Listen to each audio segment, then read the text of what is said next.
When somebody creates myvirtualhouse.com and we've all got these virtual spaces that we can display our virtual assets, which is definitely coming, then NFTs and stuff will be incredibly relevant to that. Hi guys! We're here and it's Friday and it's gold time. Do you guys have many graded cards? We've got a handful of graded cards. A few choice items in graded form. We had so many cards that we were going to send to PSA right before it shut down. So we've still got all these cards sat there waiting to be graded. But with all the madness at the minute, I don't want to play the game. I'm not in a hurry. I wasn't grading them to flip them, so I'll just hold them until the madness calms down a bit. Kieran says, just received 3 back today. As I haven't got the money for a base set Holo Zard, I've got an Evo Zard. Just came back mint 9, buzzing. Oh, congrats, man. And a Miracle Twin Mewtwo. And Mew Rainbow GX mint 9 as well. Sweet. That's awesome. Oh, mate. I'm not a fan of slabs unless they add value, to be honest, says Min. Well, I like that the card doesn't get damaged. Yeah, super safe. Yeah. Super tidy. The only thing is displaying them. Like, how are you going to, like, because somebody asked this to me recently, where do we keep our graded cards? And I keep my graded cards in a box within a box. So actually, they're in their little thing inside a little box. Inside, it's crazy. They're safe, but they're hard to display. And I want to see them. Yeah. And I'm just like, and I've seen, stupid expensive like cabinets and things that you can get, but I want something that works for me. I haven't seen it yet. So any good display of graded cards that you've seen, let us know, because I'd love to know how you display yours. There has to be a home method to protect and display. Some of them are so ugly and they are trapped in there and don't add any value. It's true. I don't like CGC for that very reason. I think it's a really unattractive case, and I wouldn't buy a CGC card, so to me it decreases the value. So don't grade with CGC.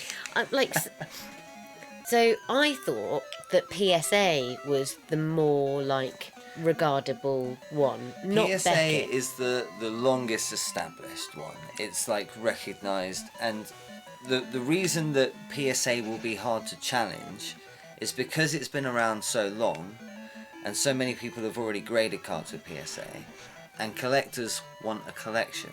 If you've been grading cards with PSA for 15 years, are you suddenly going to swap grading companies? Well, this is it. If you're into collections anyway, you want it to all be uniform. You want it to be uniform. So I need to sneeze again. It's coming. I can feel it. So PSA have got that inertia. They've got that momentum and that power. Excuse me. Beckett is the biggest challenger to them because they grade harder. It's harder to get a Beckett 10 than it is to get a PSA 10. Okay. If you've got a Beckett 9.5, you've almost definitely got a PSA 10. And if you've got a Beckett Black Label, you're talking proper, pristine, absolutely nothing. Whereas actually a PSA 10, there's some room. There's some questionable There's some PSA questionable 10s. room between them. Okay, fine. But Beckett is it's on point. And they do 0.5 gradings and stuff, which PSA seem to do sometimes. Yeah, I'm not sure how I feel about 0.5s. It's like doing joint places. I won't grade cards unless the cards have some value. I wouldn't grade a £2 card. I understand what you're saying, but I've got a Komiya collection on the go, and eventually one day I want them all graded. And some of them are £2 cards. Some of them are less than that. Some of them are just common cards. But because I want every card that he's ever drawn, I want all of them, even those lower ones. So I will be grading some £2 cards at some point. But not to sell, that's the point, isn't it? It's not about adding value, it's about protecting the card. I'll have my binder collection, copy of them, but then I want a graded collection of them. I just it's the collecty thing. And it's the levels as well, isn't it? Like a binder's level 1, and then having a graded card collection is level 2. I'm playing Shiny Gold right now. Yeah. What's everyone's thoughts on NFTs entering the game? Yeah, I think. In what way are they entering the game? Is there already a Pokemon NFT? I'd be really excited to know more about that if there is. Because we've been looking, we haven't seen a Pokemon NFT, so if that must be brand new. How I think it will establish itself first, and I'd love to look back on this and say, oh look, there's the time that Ryan predicted it exactly right. How I see NFTs really taking hold first is in games. Like, it already exists a bit, like with like skins that you win for certain tournaments or whatever.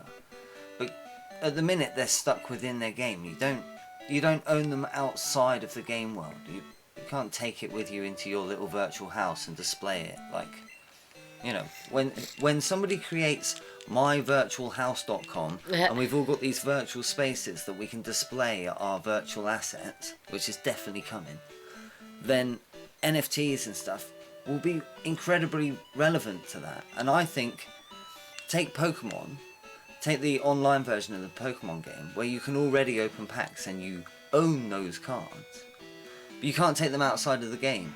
But if you could take them away and buy and sell and trade them on Facebook without the little workaround that people do where they say digital card across their listing.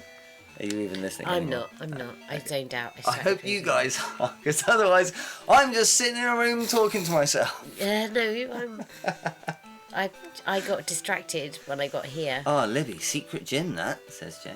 Well, I just wondered, you see, and I was just like...